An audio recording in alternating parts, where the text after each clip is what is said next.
खुदा के जिंदा और पाक कलाम में से रूत की किताब उसका दूसरा बाब।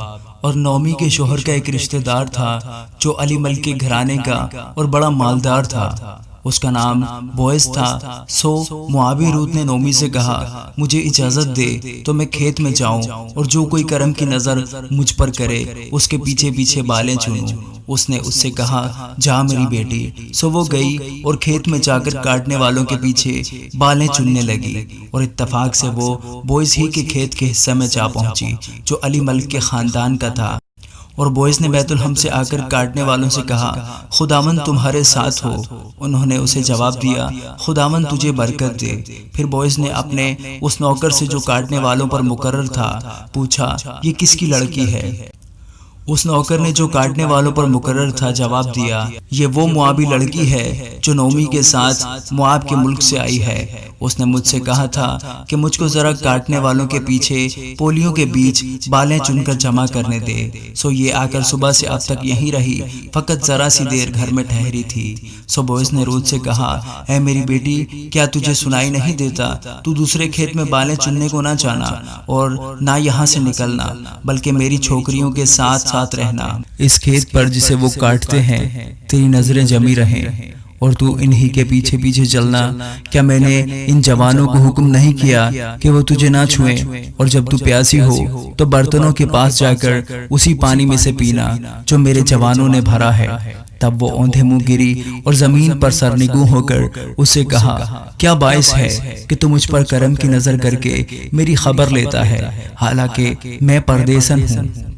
बोएज ने उसे जवाब दिया कि जो कुछ तूने अपने खावंद के मरने के बाद अपनी सास के साथ किया है वो सब मुझे पूरे तौर पर बताया गया है कि तूने कैसे अपने माँ बाप और जाद बूम को छोड़ा और उन लोगों में जिनको तू इससे बेशतर ना जानती थी आई। खुदावंद तेरे काम का बदला दे, बल्कि खुदावंद इस्राएल के खुदा की तरफ से जिसके परों के नीचे तू पनाह के लिए आई है तुझको पूरा अजर मिले।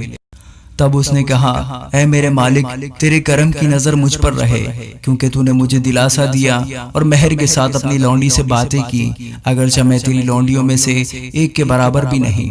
फिर बोएज ने उससे खाने के वक्त कहा कि यहाँ आ और रोटी खा और अपना निवाला सिरका में भिगो। तब वो काटने वालों के पास बैठ गई और उन्होंने भुना हुआ अनाज उसके पास कर दिया। सो उसने खाया और सैर हुई और कुछ रख छोड़ा।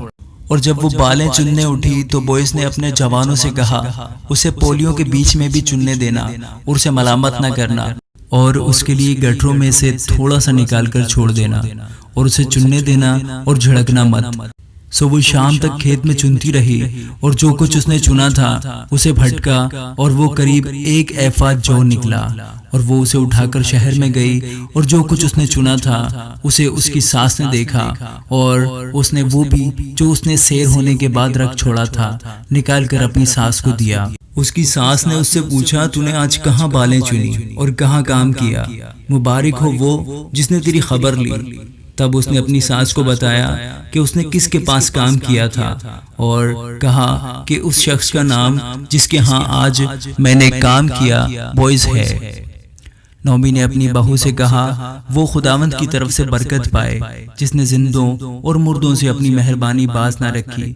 और नौमी ने उससे कहा कि ये शख्स हमारे करीबी रिश्ता का है और हमारे नजदीक की कराबतियों में से एक है। मुआबी रूत ने कहा, उसने मुझसे ये भी कहा था कि तू मेरे जवानों के साथ रहना जब तक वो मेरी सारी फसल काट ना चुके।